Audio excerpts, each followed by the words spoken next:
It's that time of the month. Welcome to the Games Pickup video for February 2023. And this month, I got 9 games. And 2 of them are very, very sought after. One of them, in particular, is a very rare, kind of expensive game to get your hands on. But I did it, and I'm very proud to have gotten it for the price I did. Now, February, let's do a little recap of everything for you guys. As you know, I had mentioned, I believe in January, that I decided to get into acting, and in the month of February, I did land my first role. I do have a reel of it up on the channel if you wanted to check that out. And I haven't beaten many games this month, actually. And that's not because I was out, like, auditioning and stuff. I did have a bunch of auditions, but it's going to bring us into the first game because I spent a lot of hours playing the first game. Just recently beat it. And, of course, it was Hogwarts Legacy.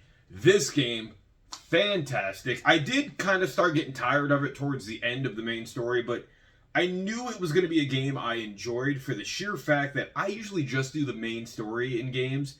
And for Hogwarts Legacy, I found myself doing so many of the side quests.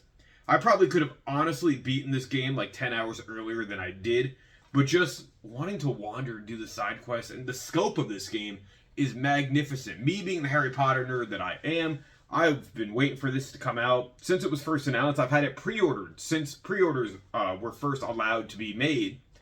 So, you know, the month of February, I just really expected to be playing this. Now, another game I was really looking forward to for the month of February was a game that actually just arrived moments ago at time of recording, and that's Octopath Traveler 2.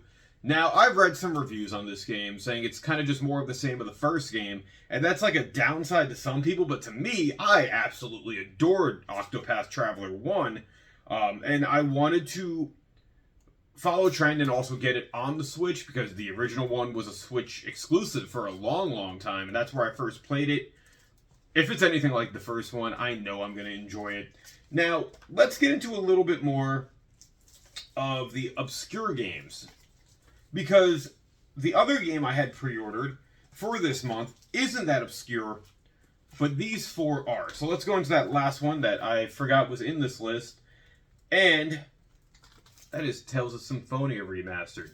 Now, I know people are dogging the Switch version of this game. I own the original GameCube version of this game. I own the PS3 HD remake. And even if this doesn't play good, I felt like I needed this because Tales of Symphonia is the Tales game that got me into the Tales of series, and it's been a series I've loved ever since. And that's going to kind of play into a couple things in a little bit.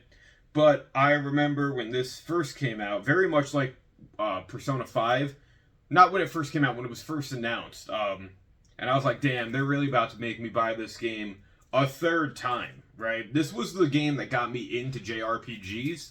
And like, it's so funny because I just love the story, the cast, the music, the atmosphere of Tales of Symphonia. So even just to be able to play it, again, it's like one of those games where not only does this game take like 60 hours to beat, but I'm not at all like afraid to dedicate that time into this again. You know, a lot of games, like I say, I do one playthrough and that's kind of it, but Symphonia, I will always be happy to play this again. So now let's go into the obscure games, because we have 4 of them. Now, over the month of February, Best Buy had a really interesting President's Day sale. So I picked up some games I had never heard of. Mostly because of the aesthetic to them, how they kind of look. They kind of all have a interesting kind of art style to them. So the first one is Demon Throttle. I know nothing about this game. Apparently it's made by Devolver, which on the back it says only physical, never digital. So since this only is going to have a physical release, I felt like I wanted to pick it up. It also, if you guys can see, has like an aesthetic of like an old school like Game Boy like Zelda game, which I was very, very intrigued by. Like graphically, this, not even NES, this 100% looks like Game Boy Color to me in terms of just aesthetic. Then also for the Switch, I picked up a game called Death's Door. I knew nothing about this as well, but just from looking at the back, it also has a very cool like art style to it. It kind of drew me in. I don't know what to expect. I did look on reviews for this game, and people do seem to like it. It is another game made by Devolver, so, you know, I went from not knowing to who they are to now owning 2 games from them. The last game I picked up from that sale is a game called White Day, a labyrinth named School. Apparently, it's a spine-chilling Korean survival horror game.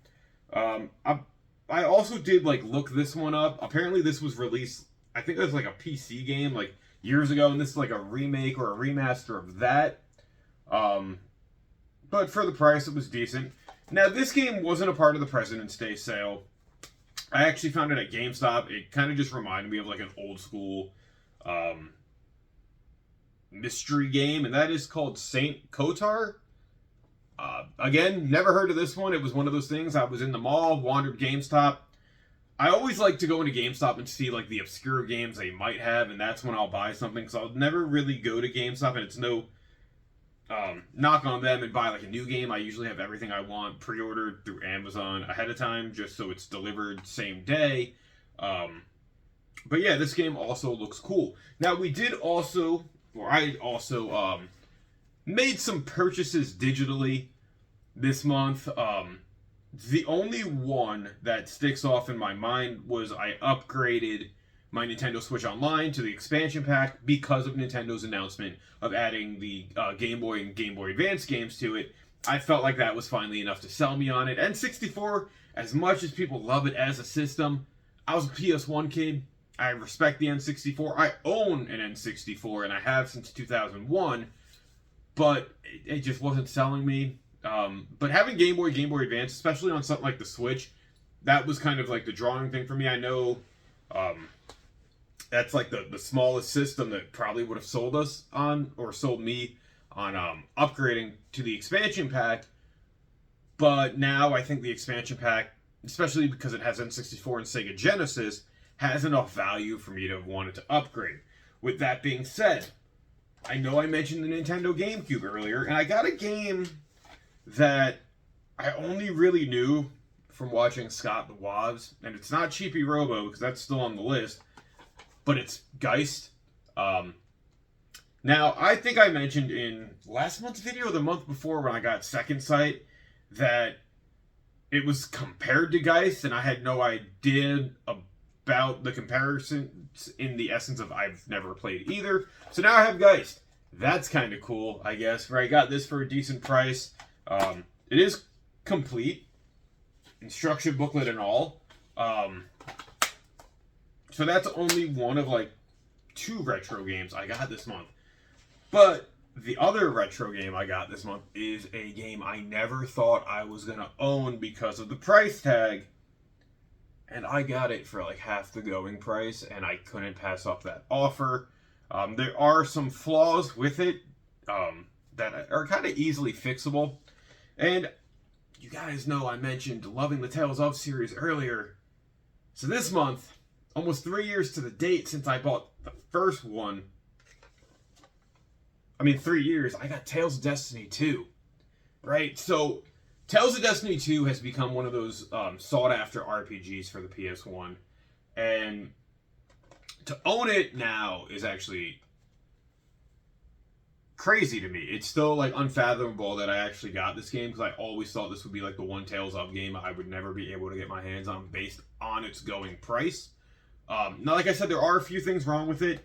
It did come with a bunch of stickers that I've done like my best to kind of like rub off with like rubbing alcohol and like sanitizing wipes to get the stickiness away. It also didn't come with the manual, and the discs are a little scratched, but I could kind of always get that fixed. The seller did mention that it plays fine, so I will be the judge of that. If not, this will be going up to Digital Press to get resurfaced and cleaned, because I don't want this just for the collection. Like, this is a game I honestly really want to play.